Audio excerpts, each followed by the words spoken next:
Mi nombre es Lourdes.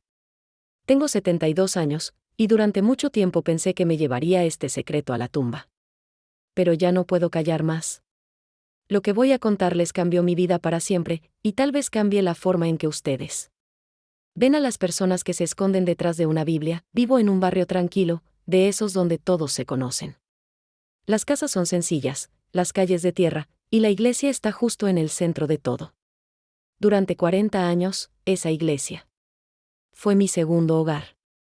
Iba todos los domingos, participaba en los grupos de oración, ayudaba en las actividades. Era conocida como la hermana Lourdes, esa señora mayor que siempre tenía una sonrisa y una palabra de aliento para todos, pero la vida me golpeó duro cuando perdí a mi esposo hace 10 años. Quedé viuda, sola en esta casa que de repente se sintió demasiado grande y demasiado silenciosa. Mi única hija, mi Carmen querida, se había convertido en mi razón de vivir. Ella tenía 30 años, era maestra de escuela, soltera todavía, pero llena de sueños y proyectos.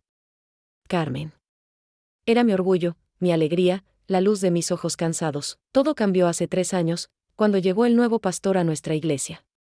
Se llamaba Edmar, tenía 48 años, pelo bien peinado, trajes caros, y una sonrisa que parecía pintada en su cara.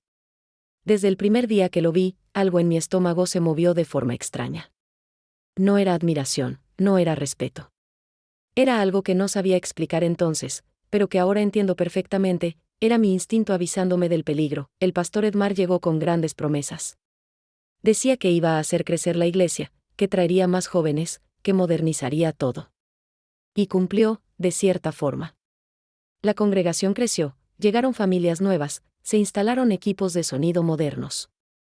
Pero yo notaba cosas que otros no veían, o que preferían no ver. Notaba cómo sus ojos se movían cuando hablaba con las mujeres más jóvenes de la iglesia.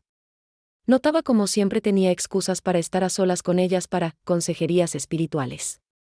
Notaba cómo manejaba un carro nuevo cada pocos meses, cuando el salario de un pastor de barrio no alcanza para tanto lujo. Pero sobre todo, notaba cómo usaba la Biblia. Para él, la Biblia no era un libro de amor y esperanza. Era un arma. Sabía exactamente qué versículo citar para hacer que las personas se sintieran pequeñas, culpables, avergonzadas. Y por alguna razón que todavía no entiendo completamente, yo me convertí en su blanco favorito. Todo comenzó un domingo, 3 meses después de que él llegara. Yo había llegado unos minutos tarde al culto porque había tenido que ayudar a mi vecina enferma. Entré despacio, tratando de no hacer ruido, y me senté en mi lugar de siempre, en la tercera fila. El pastor Edmar estaba en medio de su predicación cuando me vio entrar. Se detuvo completamente. El silencio llenó la iglesia como una nube pesada. Todos los ojos se volvieron hacia mí. Sentí como mi cara se ponía roja de la vergüenza. Hermanos y hermanas, dijo el pastor con esa voz que sonaba dulce pero que tenía veneno adentro, acabamos de recibir una lección muy importante. En 1 Corintios, capítulo 14, versículo 40, dice, hágase todo decentemente y con orden. Cuando llegamos tarde a la casa de Dios, estamos mostrando falta de respeto no solo a Él, sino a todos nuestros hermanos en la fe. Yo quería desaparecer. Quería que la tierra me tragara. Todas las cabezas seguían volteadas hacia mí, y yo no sabía si disculparme, si levantarme e irme, o si quedarme quieta esperando que el momento pasara. Opté por lo último, pero las lágrimas ya habían comenzado a rodar por mis mejillas arrugadas. Ese fue solo el comienzo. Domingo tras domingo, el pastor Edmar encontraba formas de humillarme delante de toda la congregación. Si mi celular sonaba por accidente, él citaba versículos sobre la importancia del silencio en la casa de Dios. Si yo tosía durante el sermón, él hablaba sobre cómo las distracciones venían del diablo. Si yo usaba un vestido que él consideraba demasiado colorido para una viuda, él predicaba sobre la modestia y la sobriedad que debían tener las mujeres mayores, pero lo peor de todo era cómo torcía las palabras de la Biblia. Tomaba versículos hermosos sobre el amor de Dios y los convertía en reproches. Usaba las parábolas de Jesús para hacer que las personas se sintieran culpables por sus problemas. Y siempre, me usaba a mí como ejemplo de lo que no se debía hacer. Carmen se daba cuenta de lo que estaba pasando. Después de los cultos, ella me abrazaba y me decía, mamá, ese hombre no habla por Dios. No dejes que te haga sentir mal. Pero yo había sido criada para respetar a los pastores, para creer que ellos tenían una conexión especial con él. Cielo. Por eso seguía yendo, seguía soportando, seguía creyendo que tal vez yo realmente estaba haciendo algo mal. Los meses pasaron y las humillaciones del pastor Edmar se volvieron más crueles, más personales. Ya no se conformaba con regañarme por llegar tarde o por pequeñas cosas.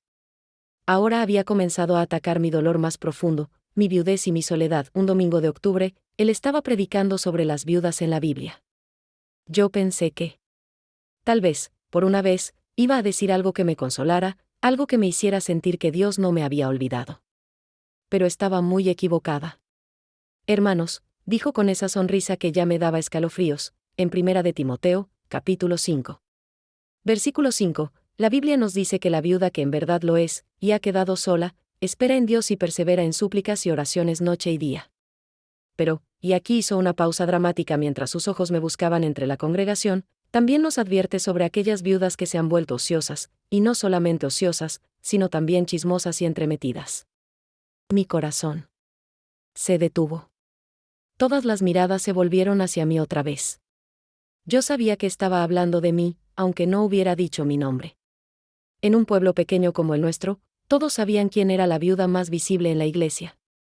Algunas viudas, continuó, en lugar de buscar a Dios en su dolor, buscan atención. En lugar de servir humildemente, critican y murmuran. En lugar de aceptar la voluntad divina, se quejan de su suerte. Yo nunca había criticado a nadie en la iglesia. Nunca había murmurado ni me había quejado públicamente de mi situación. Pero él lo decía con tanta convicción que algunas personas comenzaron a asentir con la cabeza, como si fuera verdad. Como si yo realmente fuera esa clase de viuda problemática que él estaba describiendo. Esa noche lloré hasta quedarme sin lágrimas. Carmen vino a visitarme y me encontró sentada en la cocina, con la Biblia abierta, tratando de entender qué había hecho mal. Mamá, me dijo mi hija, sentándose a mi lado, ese hombre está enfermo. Lo que está haciendo contigo no es normal. Un verdadero pastor no humilla a las personas que están sufriendo. Pero Carmen, le dije entre sollozos, ¿y si tiene razón? ¿Y si realmente soy una carga para la iglesia? ¿Y si Dios está tratando de enseñarme algo a través de él? Mi hija me tomó las manos con firmeza. Mamá, escúchame bien. Tú eres la mujer más buena que conozco. Has ayudado a medio barrio cuando han tenido problemas. Has cuidado enfermos, has llevado comida a familias necesitadas, has consolado a quien ha perdido a sus seres queridos. Si ese pastor no puede ver eso, el problema no eres tú.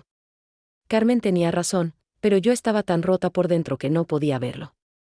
El pastor Edmar había logrado meterse en mi cabeza, hacer que dudara de mí misma, de mi valor, de mi relación con Dios. Las cosas empeoraron cuando Carmen comenzó a faltar a algunos cultos. Ella me había dicho que no soportaba ver cómo me trataban, que no podía quedarse callada mientras ese hombre me lastimaba. Yo le rogué que siguiera viniendo, que no dejáramos que él nos dividiera, pero ella estaba decidida. Mamá, me dijo, voy a averiguar algunas cosas sobre este pastor. Algo no está bien con él. Los pastores no se comportan así. Los pastores no manejan carros tan caros ni visten ropa tan fina con el sueldo que le da una iglesia de barrio. Al principio pensé que Carmen estaba exagerando, que tal vez el pastor tenía otros trabajos o que su familia le ayudaba económicamente. Pero ella era maestra, era inteligente, y había comenzado a hacer preguntas en lugares donde yo nunca hubiera pensado preguntar. Una tarde, Carmen vino a mi casa muy emocionada. Traía papeles en la mano y una expresión en su cara que no había visto en mucho tiempo. Mamá, me dijo, necesitas sentarte. Lo que voy a contarte te va a sorprender. Pero también te va a dar fuerzas.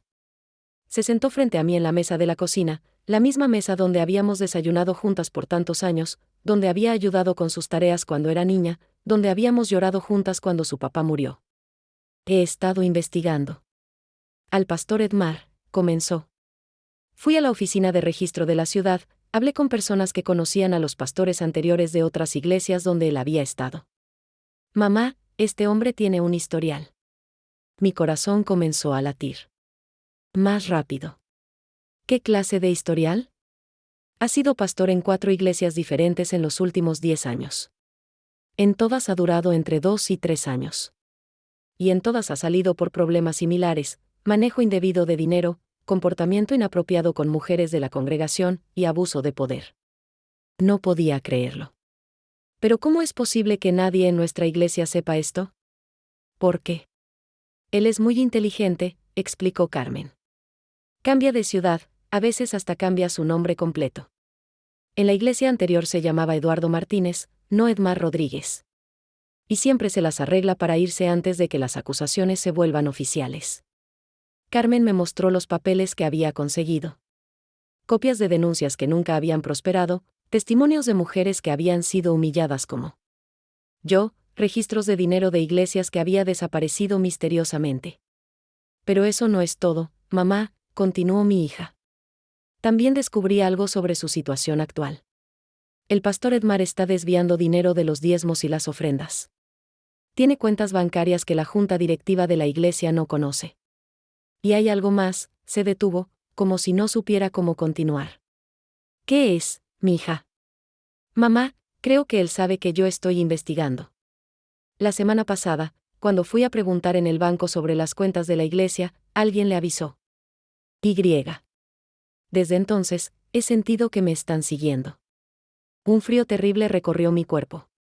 Mi hija, mi Carmen querida, podría estar en peligro por mi culpa, por tratar de defenderme de las humillaciones de ese hombre. Carmen, por favor, deja esto así. No quiero que te pase nada. Pero mi hija tenía esa determinación que había heredado de su padre. No, mamá. Ya llegamos muy lejos. Este hombre ha lastimado a demasiadas personas. Y no voy a permitir que te siga lastimando a ti. Esa fue la última conversación profunda que tuve con mi hija. 3 días después de esa conversación, mi Carmen no llegó a casa, era un jueves por la noche. Ella siempre venía a cenar conmigo los jueves. Era nuestra tradición desde que su papá murió. Preparábamos algo sencillo, veíamos las noticias juntas, y ella me contaba sobre sus estudiantes, sobre sus planes, sobre sus sueños. Ese jueves esperé hasta las 10 de la noche.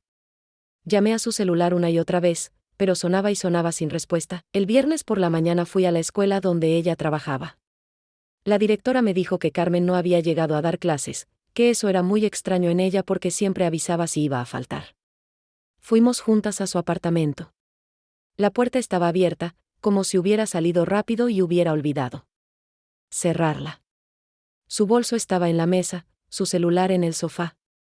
Carmen nunca salía sin su celular. Llamé a la policía, pero ellos me dijeron que tenía que esperar 24 horas para reportar a una persona desaparecida. 24 horas que se sintieron como 24 años. No dormí, no comí. No paré de caminar por mi casa como un animal enjaulado. El sábado por la mañana, 2 policías tocaron a mi puerta. Sus caras me dijeron todo antes de que abrieran la boca.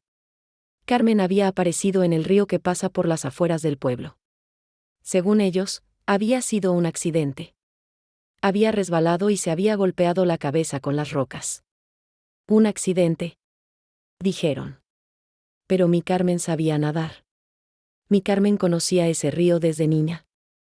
Mi Carmen no tenía ninguna razón para estar ahí sola en la noche. El funeral fue el domingo. La iglesia estaba llena de gente que quería a mi hija. Sus estudiantes. Sus compañeros maestros, vecinos, amigos de toda la vida. Y ahí estaba él, el pastor Edmar, en su traje negro caro, con su Biblia en la mano, listo para dirigir el servicio. Yo estaba sentada en la primera fila, vestida de negro, con el corazón roto en 1000 pedazos. Cuando él comenzó a hablar, sus palabras fueron como puñales en mi alma. Hermanos y hermanas, comenzó con esa voz que ahora odiaba más que a nada en el mundo: estamos aquí para despedir a Carmen, quien partió de este mundo de manera inesperada. Pero debemos recordar las palabras del Señor en Gálatas, capítulo 6, versículo 7, no se engañen, de Dios nadie se burla. Cada uno cosecha lo que siembra, punto. No podía creer lo que estaba escuchando. En el funeral de mi hija, este hombre estaba insinuando que Carmen había hecho algo malo, que su muerte era algún tipo de castigo divino. A veces, continuó, las personas jóvenes toman caminos que los alejan de Dios. A veces hacen preguntas que no deben hacer, se meten en asuntos que no les corresponden. Y cuando esto sucede, Debemos recordar que los caminos del Señor son misteriosos, pero siempre justos. Sentí como mi sangre se convertía en hielo. Él sabía. Sabía que Carmen había estado investigando. Y ahora, delante de todos, estaba diciéndome que mi hija había merecido morir. Quise levantarme, quise gritarle que se callara, quise correrlo de ahí. Pero estaba tan rota, tan devastada, que no podía ni moverme. Solo podía llorar en silencio mientras este monstruo manchaba la memoria de mi Carmen con sus versículos retorcidos. Después del funeral, algunas personas se acercaron a darme el pésame, pero pude ver en sus ojos que las palabras del pastor habían sembrado dudas. ¿Qué estará haciendo Carmen por las noches? ¿En qué andaba metida? Algo habrá hecho para que el pastor hablara así. Los días que siguieron fueron los más oscuros de mi vida. No solo había perdido a mi hija, sino que este hombre había logrado manchar su memoria, hacer que la gente dudara de ella, que pensaran que de alguna manera había merecido su destino. Una semana después del funeral, mientras limpiaba las cosas de Carmen en su apartamento, encontré una caja escondida debajo de su cama. Adentro estaban todos los papeles de su investigación sobre el pastor Edmar, pero había más cosas. Mucho más. Había fotografías tomadas desde lejos del pastor entrando y saliendo de bancos, de casas de cambio, de oficinas que no tenían nada que ver con la iglesia. Había copias de cheques firmados por él a nombre de personas que yo no conocía. Había una grabación en un pequeño aparato que Carmen había logrado hacer de una conversación telefónica del pastor. En esa grabación, que escuché con el corazón acelerado, el pastor Edmar hablaba con alguien sobre la maestra entrometida. Y sobre cómo había que pararla antes de que arruinara todo. Hablaba de dinero que tenía escondido, de cuentas en otros bancos, de planes para desaparecer si las cosas se ponían difíciles, y al final de la grabación, escuché algo que me heló la sangre. El pastor decía: no te preocupes. Ya me encargué del problema. Esa mujer no va a molestar más. Mi Carmen había estado en peligro real, y yo no lo había entendido. Había tratado de protegerme, de buscar justicia para mí y para todas las mujeres que este hombre había lastimado, y había pagado con su vida. Esa noche no dormí. Me quedé despierta, leyendo todos los papeles, escuchando la grabación una y otra vez, entendiendo finalmente la clase de monstruo que se escondía detrás del púlpito de nuestra iglesia, pero también entendí algo más. Carmen me había dejado todo lo que necesitaba para exponer a este hombre. Ella sabía que algo podía pasarle, y había preparado todo para que yo pudiera continuar su trabajo. Al amanecer, tomé una decisión. No iba a permitir que la muerte de mi hija fuera en vano. No iba a permitir que este hombre siguiera lastimando a otras personas. Y no iba a permitir que la memoria de Carmen quedara manchada por las mentiras de un criminal. El domingo siguiente, por primera vez en 2 semanas, me vestí para ir a la iglesia. Pero esta vez no iba como la viuda sumisa que había sido durante tanto tiempo. Esta vez iba como una mujer que había perdido todo lo que amaba y que no tenía nada más que perder. Esta vez iba a hacer justicia. Durante toda esa semana, me preparé como un soldado antes de la batalla. Estudié cada papel que Carmen había dejado, memoricé cada detalle, cada nombre, cada fecha. Pero sobre todo, hice algo que no había hecho en años: estudié mi Biblia de verdad. No la leía como lo había hecho antes, buscando consuelo o esperanza. Esta vez la leía como mi hija había enseñado a sus estudiantes a leer, buscando contexto, entendiendo el mensaje real, viendo cómo las palabras podían ser usadas para sanar o para herir. Descubrí algo que me llenó de una fuerza que no sabía que tenía. Todos esos versículos que el pastor Edmar había usado para humillarme, para hacerme sentir pequeña y culpable, habían sido sacados de contexto.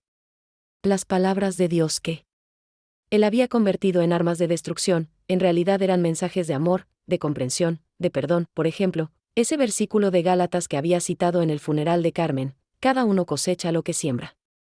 En contexto, no era una amenaza o un castigo. Era parte de un pasaje sobre ayudar a los demás, sobre cargar las cargas de otros, sobre hacer el bien sin cansarse, y esos versículos sobre las viudas que había usado para avergonzarme. Cuando los leí completos, descubrí que la Biblia realmente hablaba de proteger a las viudas, de cuidarlas, de asegurar que no fueran maltratadas por nadie. Este hombre había tomado palabras de amor y las había convertido en cadenas para atar mi espíritu. Pero ahora yo sabía la verdad, y la verdad me estaba dando alas. El sábado por la noche, llamé a don Roberto, el presidente de la junta directiva de la iglesia. Era un hombre mayor, honesto, que había conocido a mi familia por décadas. Don Roberto, le dije, necesito hablar con usted mañana antes del culto. Es muy importante. Por supuesto, doña Lourdes. ¿Está todo bien? No, le respondí con una calma que me sorprendió, no está todo bien. Pero mañana va a estarlo. Llegué a la iglesia una hora antes del culto. Don Roberto me estaba esperando. En su oficina pequeña, junto con doña María, la tesorera, y don Carlos, el secretario de la Junta. ¿Qué necesita contarnos, doña Lourdes? Preguntó don Roberto con esa amabilidad que siempre había mostrado hacia mí. Saqué de mi bolso una carpeta gruesa con todos los papeles de Carmen. Durante media hora, les mostré cada documento, cada fotografía, cada prueba. Les hice escuchar la grabación donde el pastor hablaba de encargarse del problema de mi hija. Los tres se quedaron en silencio durante varios minutos después de que terminé. Doña María tenía lágrimas en los ojos. Don Carlos temblaba de la rabia. Don Roberto apretaba los puños sobre su escritorio. Doña Lourdes, dijo finalmente don Roberto, esto es terrible. ¿Por qué no vino a nosotros antes? Porque yo no sabía nada de esto, respondí. Mi Carmen estaba tratando de protegerme, de proteger a todos nosotros. Y pagó con su vida por eso. Tenemos que llamar a la policía inmediatamente, dijo don Carlos. Sí, acordé, pero primero, necesito que me permitan hacer algo. Hoy, durante el culto, voy a hablar. Voy a decirle a la congregación quién es realmente este hombre. Don Roberto se veía preocupado. Doña Lourdes, entiendo su dolor, pero tal vez sería mejor manejar esto en privado, evitar un escándalo. Lo interrumpí con una firmeza que ni yo misma reconocía en mi voz. Don Roberto, este hombre manchó la memoria de mi hija en su funeral. Usó la casa de Dios para humillarme durante meses. Y probablemente mató a Carmen para silenciarla. No. Va a haber nada privado. La congregación merece saber la verdad. Los tres miembros de la Junta se miraron entre ellos. Finalmente, don Roberto asintió. Está bien, doña Lourdes. Usted tiene derecho a hablar. Pero nosotros estaremos ahí para apoyarla. El culto comenzó como siempre. La iglesia estaba llena, todas las familias en sus lugares habituales. Yo me senté en mi lugar de siempre, en la tercera fila, pero esta vez no me sentía pequeña. Me sentía como David antes de enfrentar a Goliat. El pastor Edmar dirigió los cantos, recibió las ofrendas, hizo los anuncios. Todo normal. Cuando llegó el momento del sermón, subió al púlpito con esa sonrisa falsa que ya conocía tan bien. Hermanos y hermanas, comenzó, hoy vamos a hablar sobre el perdón. Sobre cómo Dios nos perdona cuando nos arrepentimos de verdad de nuestros pecados. ¡Qué ironía! Iba a hablar sobre perdón el hombre que había asesinado a mi hija. Dejé que hablara por 10 minutos. Dejé que citara versículos, que pusiera ejemplos, que actuara como el pastor piadoso que fingía ser. Y entonces, me levanté. Pastor, dije con voz clara y fuerte, de manera que toda la iglesia pudiera escucharme. Él se detuvo en medio de una frase, sorprendido. Sí, hermana Lourdes. Me gustaría hacer una pregunta sobre el perdón. Pude ver cómo sus ojos se endurecían. Pero no podía negarme frente a toda la congregación. Por supuesto. Adelante. Me puse de pie completamente y caminé hacia el frente de la iglesia. Llevaba en mi mano la Biblia que había sido de mi esposo, llena de notas y marcas de años de estudio honesto.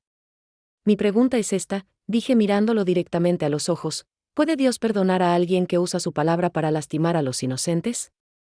¿Puede perdonar a alguien que roba el dinero destinado a su obra? ¿Puede perdonar a alguien que mata para proteger sus mentiras? El silencio en la iglesia era total. Ni un bebé lloraba, ni una persona tosía. Todos estaban pendientes de cada palabra. El pastor Edmar trató de mantener su compostura. Hermana Lourdes, creo que está confundida por el dolor de perder a su hija. Tal vez debería, no, lo interrumpí con una fuerza que venía desde lo más profundo de mi ser. No estoy confundida. Por primera vez en mucho tiempo, veo todo muy claro. Abrí mi Biblia y comencé a hablar con una voz que no sabía que tenía. Era la voz de una madre que había perdido todo, pero que había encontrado su propósito. Hermanos y hermanas, dije dirigiéndome a la congregación, durante meses, este hombre ha usado la palabra de Dios como un látigo para lastimarme. Ha tomado versículos hermosos sobre el amor divino y los ha convertido en herramientas de humillación. El pastor Edmar trató de interrumpirme. Hermana Lourdes, esto no es apropiado. Si tiene algún problema conmigo, deberíamos hablarlo en privado. No, y grité, y mi voz resonó por toda la iglesia. Ya tuvimos suficiente privacidad. Ya tuvimos suficientes secretos. Me volví hacia la congregación. Él me citó Gálatas 6:7 en el funeral de mi Carmen: cada uno cosecha lo que siembra. Pero no les dijo el contexto completo. El versículo anterior dice: hermanos, si alguien es sorprendido en alguna falta, ustedes que son espirituales, restáurenlo con espíritu de mansedumbre. Y el siguiente dice: ayúdense unos a otros a llevar sus cargas, y así cumplirán la ley de Cristo. Pude ver cómo las caras de las personas en la congregación comenzaban a cambiar, cómo empezaban a entender. Este pasaje no habla de castigo, continué. Habla de ayudar, de restaurar, de llevar las cargas de otros. Pero él lo usó para decir que mi hija merecía morir. Usó la palabra de Dios para justificar un asesinato. Un murmullo de shock corrió por la iglesia. El pastor Edmar estaba pálido como un papel. Eso es una acusación muy grave, gritó. No puede probar eso. Saqué de mi bolso la grabadora pequeña que había encontrado entre las cosas de Carmen. ¿No puedo? Presioné el botón de reproducir. La voz del pastor Edmar llenó la iglesia, hablando sobre la maestra entrometida y sobre cómo ya me encargué del problema. Cuando terminó la grabación, el silencio era tan profundo que se podía escuchar el latido de mi corazón. Mi Carmen descubrió que usted ha estado robando dinero de esta iglesia, continué. Descubrió que ha hecho esto en 4 iglesias anteriores. Descubrió que su verdadero nombre ni siquiera es Edmar Rodríguez. Saqué los documentos que Carmen había recopilado. Aquí están las pruebas. Cuentas bancarias secretas. Cheques falsificados. Testimonios de mujeres de otras iglesias que usted también humilló y abusó. La congregación estaba en shock total. Algunas personas lloraban, otras se veían furiosas, otras simplemente no podían creer lo que estaban escuchando. Pero lo peor de todo, dije, sintiendo como las lágrimas comenzaban a correr por mis mejillas, es que usted usó la Biblia como un arma.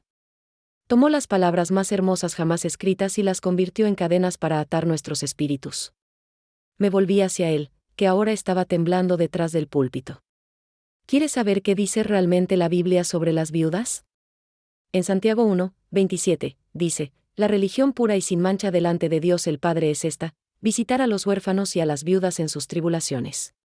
Dios ordena cuidar a las viudas, no humillarlas. ¿Y sabe qué dice sobre los pastores falsos? En Mateo 7:15, guárdense de los falsos profetas, que vienen a ustedes con vestidos de ovejas, pero por dentro son lobos rapaces. Eso es lo que usted es. Un lobo disfrazado de oveja. El pastor Edmar había perdido toda su compostura. Ya no era el hombre carismático y controlado que había manipulado a tantas personas. Era un criminal expuesto, un cobarde confrontado con la verdad. Todo esto son mentiras, gritó desesperado. Esta mujer está loca de dolor. No pueden creer, silencio, rugí con una voz que no sabía que tenía. Ya no más mentiras. Ya no más versículos torcidos. Ya. No más víctimas. Me dirigí a la congregación por última vez. Hermanos y hermanas, durante 3 años este hombre nos ha dividido, nos ha hecho dudar de nosotros mismos, nos ha alejado del verdadero amor de Dios. Pero hoy la verdad es libre. Levanté mi Biblia bien alto. En Juan 8:32, Jesús dice: y conocerán la verdad, y la verdad los hará libres. Hoy somos libres. Libres de las mentiras, libres de la manipulación, libres del miedo. Entonces, con toda la fuerza que me quedaba, dije las palabras que había estado guardando: no fue Dios quien castigó a mi Carmen. Fue usted quien mandó callarla. El caos estalló en la iglesia. Algunas personas gritaban, otras lloraban, muchas se levantaron y comenzaron a caminar hacia el pastor con caras de furia. Don Roberto y los otros miembros de la junta subieron al púlpito para controlar la situación. El pastor Edmar trató de escapar por la puerta trasera, pero varias personas lo bloquearon. En pocos minutos, la policía llegó.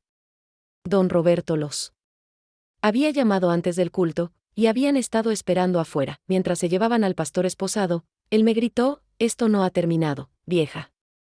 Usted va a pagar por esto». Pero yo ya no tenía miedo. Había perdido a la persona más importante de mi vida, pero había encontrado algo que no sabía que tenía: mi propia fuerza, mi propia voz, mi propia dignidad. Los meses que siguieron fueron difíciles. El escándalo salió en todos los periódicos de la región.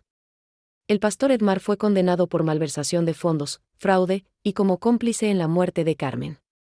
Las otras iglesias donde había estado comenzaron sus propias investigaciones, pero lo más importante es que nuestra iglesia comenzó a sanar. Llegó un nuevo pastor, un hombre mayor, gentil, que usaba la Biblia para lo que fue escrita, para consolar, para animar, para unir. Yo me convertí en una defensora de las mujeres que habían sido abusadas por líderes religiosos. Carmen me había enseñado que la verdad siempre encuentra una manera de salir a la luz, sin importar cuánto tiempo tome. Ahora, cuando leo mi Biblia, encuentro las palabras que realmente están ahí. Palabras de amor, de esperanza, de perdón. Verdadero. Ya no permito que nadie use las escrituras para hacerme sentir pequeña o culpable. Mi Carmen se fue, pero su valentía vive en mí. Su búsqueda de la verdad no fue en vano. Y aunque mi corazón todavía duele por su ausencia, sé que ella estaría orgullosa de la mujer en la que me convertí el día que decidí no callar más. La verdad nos hizo libres. Y esa libertad, hermanos y hermanas, no tiene precio.